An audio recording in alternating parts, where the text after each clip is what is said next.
Hello everyone, I'm Forrest McFreelava, and this is Speedplay Touggourt number 17. First things first, we're going to pull our troops from Southeast Asia, where we have a large portion of our army. We're going to have to go ahead and defeat one last group of rebels popping up, but at this point we have enough forces pretty much everywhere in the Empire that we don't need to worry.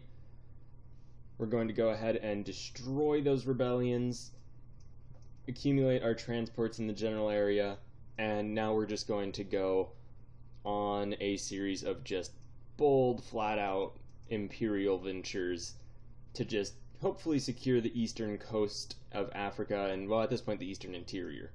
I found out that Mutapa has the most fortified country in the world by a ridiculous extent. Almost all of their forts are level 5 or level 4, which means that they're basically going to absorb a very large amount of our troops to adequately siege. And that'll slow us down a little bit, but not so much. We don't really have any legitimate concerns that any of these places are going to be threats. It's just a matter of getting enough forces to siege them all out and just sort of essentially juggling the overextension so we don't go over 100%. Or if we do, not for very long. We go to war with Hejaz in an attempt to go ahead and just secure their coastline and maybe the interior, depending on how much war score they'll cost. And we continue to pull all of our forces out from the rest of Southeast Asia. Now, by going to war with Hejaz, we brought in a couple of their allies. Since we're at war with Hejaz, we won't have to pay any diplomatic power to take any of their lands. All of their allies will cost diplomatic power to take the lands of. So Makuria will probably annex with this war. It'll cost us a bit of diplomatic power, but I don't really want to fight them over and over again.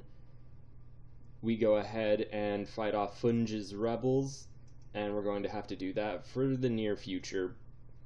But depending on how well we're able to juggle this overextension, we might end up having to feed Funge quite a bit of land in the coming future to get them to just integrate the rest of Northeast Africa.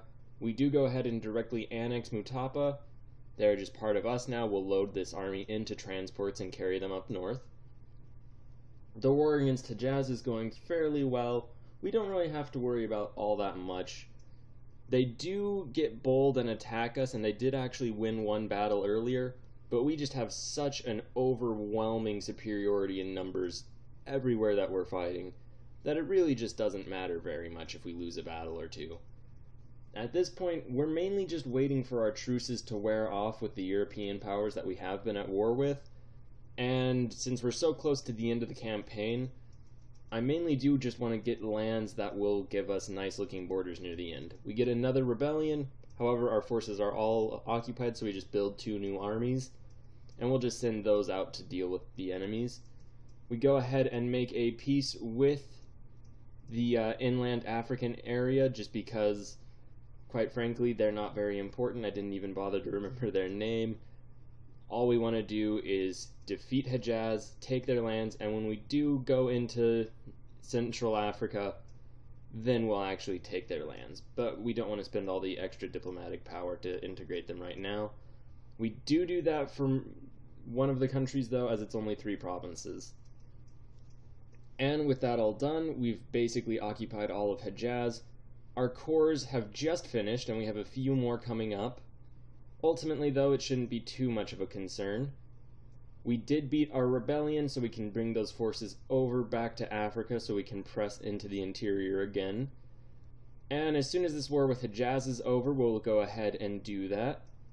One concern is that in order to take all of Hejaz's provinces will cost us 92 overextension, and we're currently at about 12. So that's not ideal, but if we just wait a little while, we should be able to core that. That's a little longer than I would like to wait and just sort of sit on my hands, but we don't really have very many options, and we are going to just go ahead and declare war on this country right now, so that worst case, we have them occupied a little bit longer than we need to. At any rate, I'm not too concerned. We just go ahead and continue overrunning the entire area, which we'll continue to do for quite some time. Unfortunately, we do get a significant rebellion in the lands that we are coring, and essentially the only things that we're waiting to core before we annex Hejaz. So we go ahead and get some armies into transports and send them over, and unfortunately we lose the siege before our army arrives. We go ahead and just assault it and begin coring it again. However, we're going to have to start from scratch again, as this is a slightly older version of the game, patch 1.14, where coring didn't hold over through sieges. So we are going to be slightly delayed due to that. We are able to core the rest of our gains though, and we are a little bit over 100% overextension because we just went ahead and annexed Hejaz anyway. It's not ideal, but it isn't too much of a concern. And ironically, if we hadn't declared this second war, we would have been able to just sell one of the provinces to our vassal Funge. At any rate, no reason to concern ourselves with that. We're going to keep pressing forward. We also declare war in Siberia, and we're just going to quickly declare another war. We are at a roughly 100% overextension right now, probably around 98%. If we declare war and just destroy this country very quickly, we'll be able to transfer the sieges over, and we do just go ahead and assault all of these provinces. It's not the most ideal use of manpower, but it is the best use of time, and right now, and for the end of this game, time is going to be the thing that we have the least of. Manpower, it'll come back pretty quickly. So we go ahead and start just feeding all of these regions to Funge. That'll probably overextend them quite a bit, but we'll just feed them the rest of East Africa and then integrate them. Now, unfortunately, Yemen has joined a coalition against us. We go ahead and declare war on Persia because they haven't yet. Now, we would have just gone straight into war with Yemen, only we're coring all of these lands of Hejaz, which Yemen has cores on. And that would just pause all of our coring and hold us up even longer. So since we're now at war with Persia, we go ahead and send our armies over into their lands, and we're just going to use massive stacks to bludgeon our way through Persia, as we're a powerful enough empire that we can get away with it.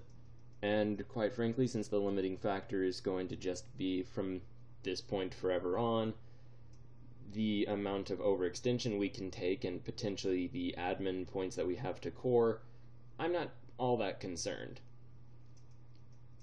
And we do just go ahead and ship more and more forces over.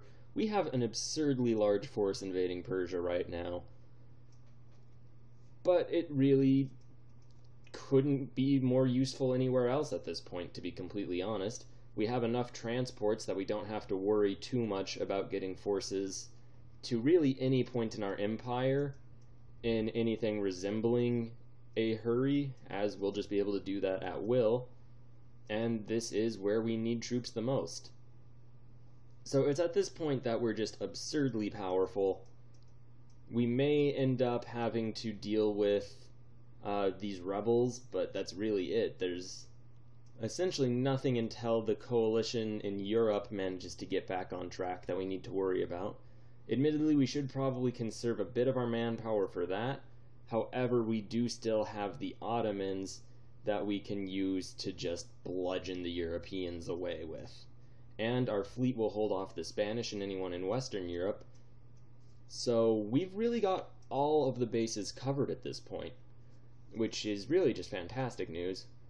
We have gone ahead and carried out most of the sieges in Persia. We'll start ferrying our troops back over into the Middle East, where we are going to eventually declare war. First we go ahead and see what we can get from Persia. We do go ahead and just get a full 100% overextension, because really we may as well. And we go ahead and begin coring all those places. We actually run out of admin power, which is a bit worrying, but that should come back fairly quickly, as we do have a fairly decent advisor for administrative points.